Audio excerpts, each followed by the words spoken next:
it's Trixie, and today I want to present 7 beautiful and cute German expressions to you that I like a lot. What's so special about them? Well, if you translate them literally, they sound very similar to their English equivalent. Funnily enough, there's always this minor difference, giving each word its very own personality. To give you an example, the German word for tongue twister is Zungenbrecher, which literally means tongue breaker. So even though the two words describe the same thing and they definitely resemble each other, you just twist your tongue in English while you break it in German. Of course! German is much harsher than English. Krach, zack, schrott, kotz. It doesn't twist your tongue, it shatters it.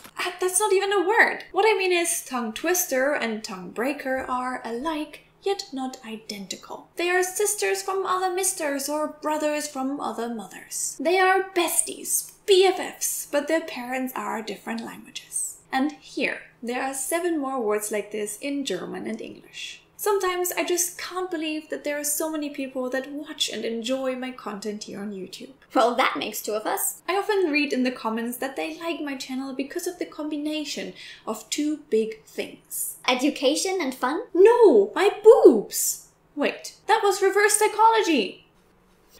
Of course it's education and fun, but it's not that easy to include both knowledge and entertainment in one video. For that to work, there has to be a good idea, an interesting theme that runs through the whole script like a golden thread. Interestingly, a golden thread is not called goldener Faden in German. It's called a red thread, roter Faden. Now, we can all agree that a thread is a great symbol for holding something together. Sometimes you pull on one thread in your pullover and suddenly there's a huge hole in your sleeve. Then both red and gold resemble something valuable. Red stands for royalty, while gold stands for wealthiness. So both options make a lot of sense, and they are similar, yet different. So the golden or red thread helps me to keep my videos like this. 50% fun and 50% education. More like this. But I grant you a point for attempting to visualize things.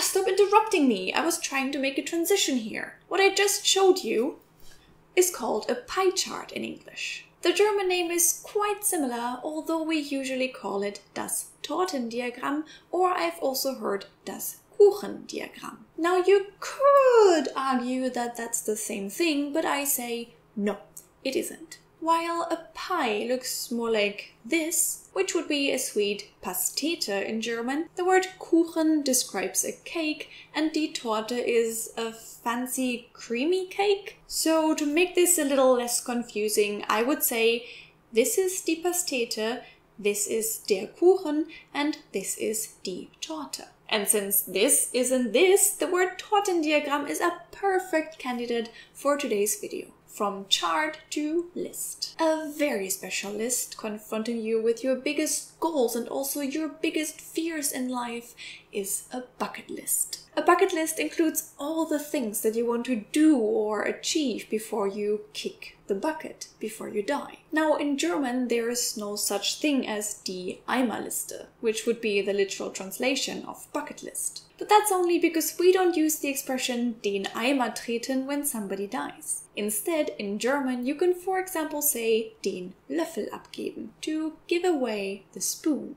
Therefore, referring to a bucket list, many Germans started saying die Löffelliste, the spoon list. Same thing, same concept, but a spoon instead of a bucket. One thing that's on my bucket list, right below becoming the mother of 2 wonderful children, is to write and to publish a novel. I'm currently working on one, but since I don't have so much time, it's still gonna take a while before I finish it. I bet this happened to all of us already. You close a book too quickly and then the corner of one page is folded down. Or you want to mark an important page and dog-ear it yourself. Exactly, a dog ear. That's what a folded down corner of a page is called in English. The German name, however, is das Eselsohr, a donkey ear. Same idea, but different animals. Both nations fold the corners of their book pages. It's just that Germans don't do it doggy style. They do it donkey style. Reading books makes many people happy. Real bookworms are on cloud 9 when they find a story that they like and totally immerse into it. Funnily enough, if they are German, they end up 2 clouds lower. You heard right. Instead of on cloud 9, we say auf Wolke 7 in German, on cloud 7, which makes a lot of sense because it's also to be in 7th heaven, im 7. Himmel sein, right? So English, why do you fly so high? Speaking of which, the further you're up in the sky, let's say on cloud 9, the closer you are to the sun. So careful there that you don't end up like Icarus. At least put on a hat and some sun lotion so that you don't get a sunburn or, even worse, a sunstroke. While we also say sunburn in German, der Sonnenbrand, our word for sunstroke is a bit different. We don't call it a stroke, we call it a sting, der Sonnenstich. Leading me to the last word for today,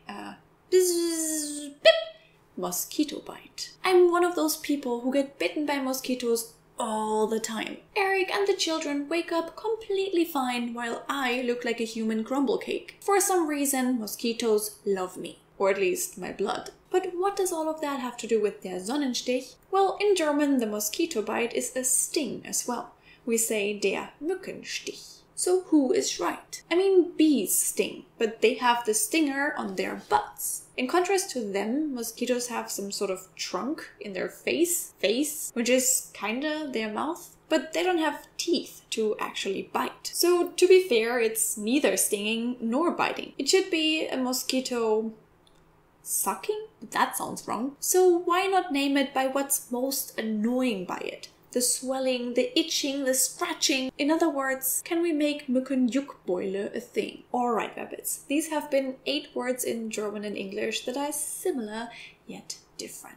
I like it that the ideas behind them are the same. Most of them have the same roots, but each language adds something special to them, giving them their very own personality. What other words or expressions do you know that are similar in German and English but yet slightly different? Let me know in the comments, and if you liked the video, please leave a thumbs up because that would make me really happy. Now, as always, you can follow Don't Trust the Rabbit on Twitter, Instagram and Facebook, and here is a video that you should definitely check out as well. Subscribe to Don't Trust the Rabbit for more videos like this one, and if you want to support my channel even a bit more, you can also find me on Patreon. I would really appreciate your help. Now, I wish you all a wonderful day, and I hope to see you in my next video. Bye!